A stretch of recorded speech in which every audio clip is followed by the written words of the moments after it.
Avi Meyer's Northtown Neighborhood News Magazine, a presentation of Sonny Hirsch and myself. Dial us up on the web at ntnm.org. Excuse me. All of our shows are available on YouTube, communitypolicingcaps24.org. It is a pleasure to have, once again on the show, well, actually for the second time, the professor of law and director of the DePaul College of Law Center. You see how to read this. I don't usually have to do this long title. Professor of Law and Director of DePaul College of Law Center for Jewish Law and Judaic Studies, Professor Stephen Resnicoff. How you doing? Hi, fine. Thanks. Nice to see you again. First of all, pleasure to see you. And, you know, you've always got, just to give you some background, he writes an awful lot of papers that are actually held in very high regard by all sorts of a variety of people. And one of my favorite police commanders of all time, Commander James Roussel, actually pointed out to me a 90-something page paper he wrote about, you know, Jewish ethics in the police department involved in law. I'm not getting the title right. You probably remember the title you wrote That's it. okay. But the fact is, in other words, it talked about how it explained in an easy to understand way how the Jewish community reacts in certain situations and things that, you know, it was very helpful to law enforcement, not in terms of getting extra people, but understanding how to deal with the community in a proper manner. And communication is always paramount, and that's a very good thing. So tell us first about the DePaul College of Law Center for Jewish Law and Judaic Studies. Well, our center is focused on explaining the interrelationships between secular law and Jewish law. They interrelate in many different ways, but our primary concern at this point and for this year and for the foreseeable future is at combating anti-Semitism and using law as a vehicle, as a tool to help combat anti-Semitism on campus and off of campus. You know, it used to be that anti-Semitism was confronted primarily in the workplace. That's no longer the case. It still raises its ugly head there, but it's primarily now on the campuses. There's discrimination against academic institutions, against Israeli scholars, against academics, even American academics, who espouse ideas that are positive and favorable about Judaism or about Israel, and against students. And it's a very big challenge. We must confront it. No, it is very serious. And, you know, I do know that at DePaul they were actually doing things like voting whether to get rid of Sabra hummus because it was an Israeli company. What I'd really like to see, if people really understood how many things come from Israel and they really want to boycott Israel properly, hey, dump your iPhone. You might have to lose your pacemaker. You know that surgery you had, they may have to reverse it. And well, you should know that it's interesting. I'm not talking about Sabra hummus was a couple of years ago, but most recently the BDS movement that's going around the world, and they had a referendum at DePaul last year. BDS is to boycott, to divest from, and to sanction the country of Israel. They're calling for companies, for people to divest, to take away their investments in companies that do business with Israel. It's a way of trying to pressure companies to not do business in Israel. It's, in a sense, a type of secondary boycott. It used to be that you secondarily boycotted by not buying the goods of a particular company so they would not do business in Israel. But now it's not buying the goods of those companies, but it's not investing in them. Interestingly, the person who was the founder of the movement to boycott, BDS, is currently a student in an Israeli university. Really? Yes. The people who are in support of destroying the country of Israel are having their own children treated by Israeli doctors in Israeli hospitals. So it's double talk as always. Yeah, well, there's, you know, we were talking about a certain guy named Mayer earlier, and he always liked the term Jew hater. He always thought it was a very appropriate term for quite a bit of what's going on in under various guises.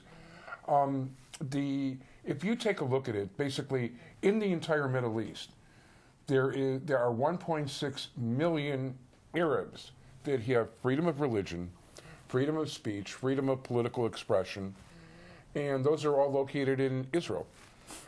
You're not going to get that in those other countries. I've never seen the way Israel went to great lengths to tell the people of Gaza, hey, we're going to, you got a rocket installation there, we're going to bomb here, please leave the neighborhood. And in the meantime, Hamas is telling the people of Gaza, stick over there, don't worry about it, and basically they're looking for martyrs. The world is upside down. Well, General Dempsey of the United States, General Dempsey just spoke very vividly, explaining how Israel took, in his words, extraordinary measures to protect civilians. And this is nothing new. In Operation Cast Lead, there was a former head of commander of UK troops in Afghanistan who made the same comment, testified before United Nations bodies saying the same thing. But of course, everyone put into the circular file cabinet his comments and paid more attention to comments of people who didn't really have any expertise in the area. I did read what Dempsey had to write. And, do people really think that America dropped little pamphlets in Hiroshima and Nagasaki saying, you probably should go a few hundred miles down the road?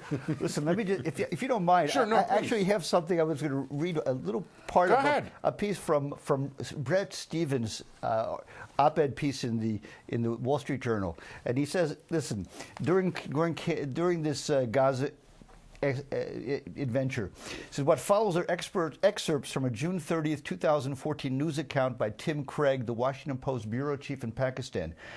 Quote, Pakistan's military launched a major ground offensive in the northwestern part of the country Monday, beginning what Army commanders say will be a house-to-house search for terrorist leaders and other militants. The offensive began after 2 weeks of airstrikes in North Waziristan.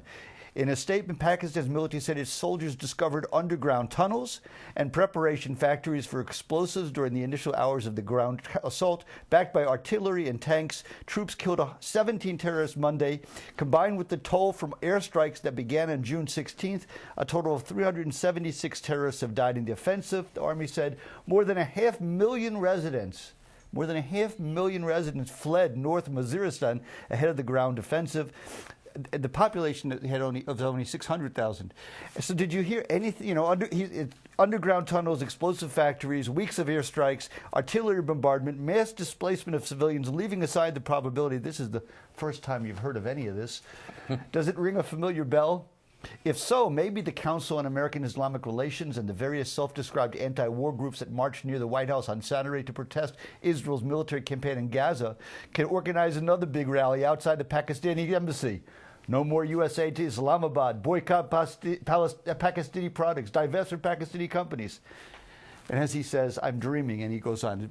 Very articulate, but in fact, when I read this was the first time that I had heard of this offensive in Pakistan going on at the same time.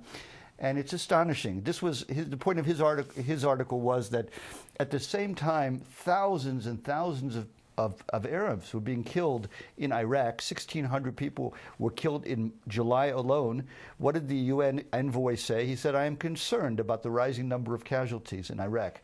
But when Israel had a strike near a UN-run school, and the strike killed 10 people, 3 of them members of Islamic Jihad, the UN Secretary General said this was, quote, a moral outrage and a criminal act, unquote.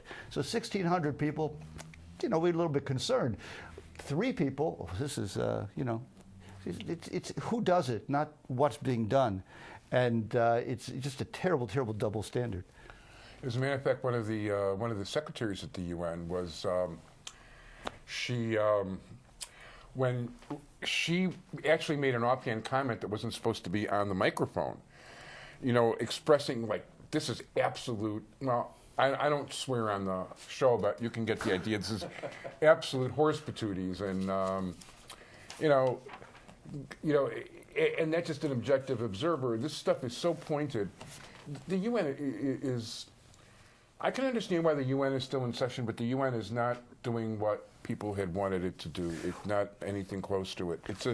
It's a shame. It is, but whatever. A book came out this summer by Joshua Murachik, and it was entitled Making David into Goliath, How the World Turned Against Israel. And this is just a terrific book.